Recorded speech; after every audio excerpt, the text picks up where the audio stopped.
Mbak, saya ingin bertanya sedikit bagaimana langkah-langkah awal dalam mempersiapkan kolam, baik kolam tanah, terpal atau beton sebelum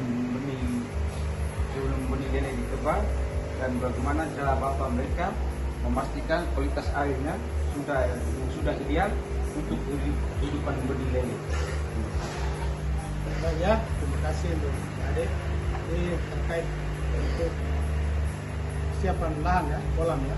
Kolam ini dia seperti yang dijelaskan tadi, 3 tipe: kolam tanah, beton, sama yang sekarang sudah modern ini sudah kolam terpal, sistem bioblok. Jadi pada dasarnya ketiga tempat ini kita harus pastikan bahwa lahan itu aman. Aman dalam artian posisinya dia harus rata. Kalau memang dia kolamnya tanah, berarti kita harus pastikan bagaimana sistem pembuangannya. Kalau tanah berarti dia di dalam, entah itu sistem kayak persawahan atau dia gali dalam tanah, berarti kita harus memastikan sistem pembuangannya. Persiapannya itu lahan. Yang kedua, bahwa air mencukupi. Jangan sampai kita buat di lokasi yang airnya sulit. Kalaupun airnya pakai langsung dari mata air alam ataupun sumur bor ataupun itu dari penampungan, kita harus pastikan bahwa sumber air mencukupi kebutuhan airnya. Yang kedua, tipe kolam yang kita mau buat. Kalau beton berarti posisi pendropingan materialnya harus aman. Aman dalam artian terjangkau dari transportasi, karena material juga sangat mempengaruhi untuk pembuatan. Kalau kolam beton, kolam sistem bioblok terpal berarti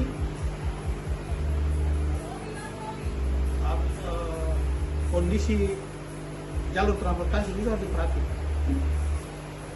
Minimal dia harus rata.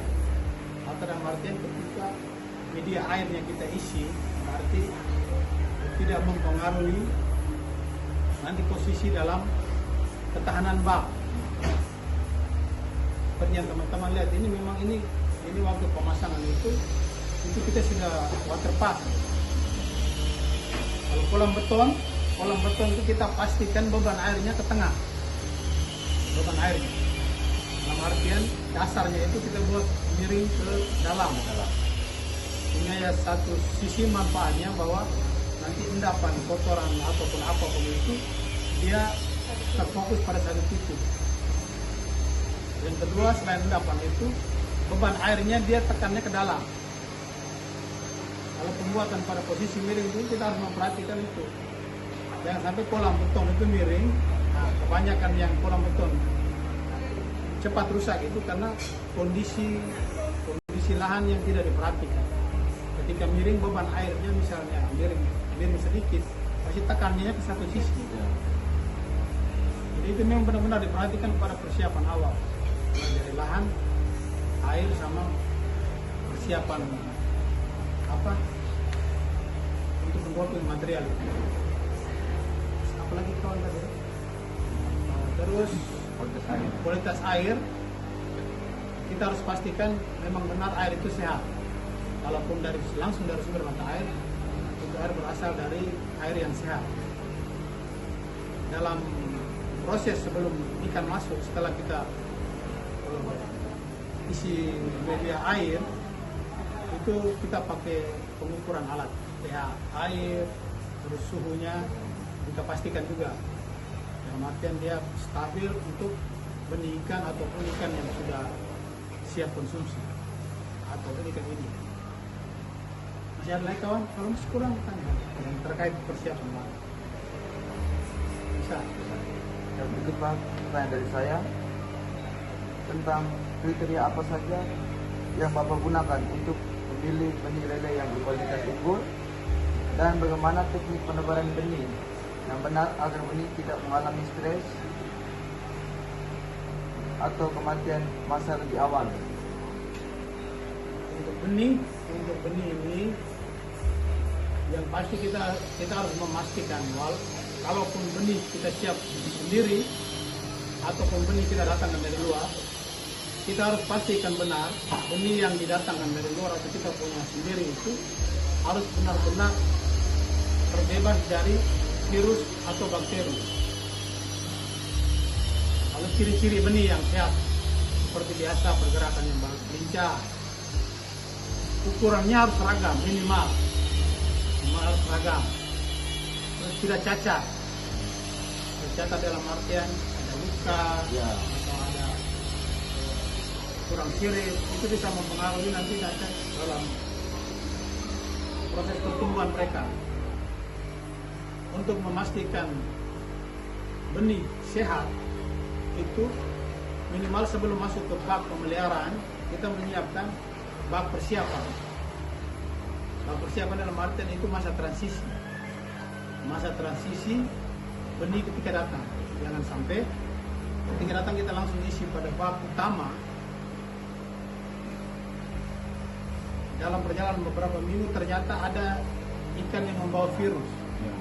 Itu rentan. Jadi kita pastikan bahwa benar ikan itu sehat, baru kita masukkan ke bak utama minimal 1 minggu. Perlakuannya juga sama di bak transisi itu perlakuannya sama. Kita perhatikan benar. Untuk apa lagi tadi ya?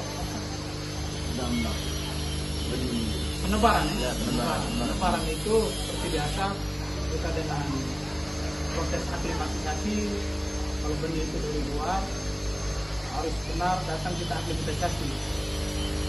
Tapi dalam pengalaman itu, kalau dari misalnya dari Surabaya benih angkutan melalui pesawat, itu aklimatisasinya tidak lama itu, karena benih sudah dalam keadaan lelah.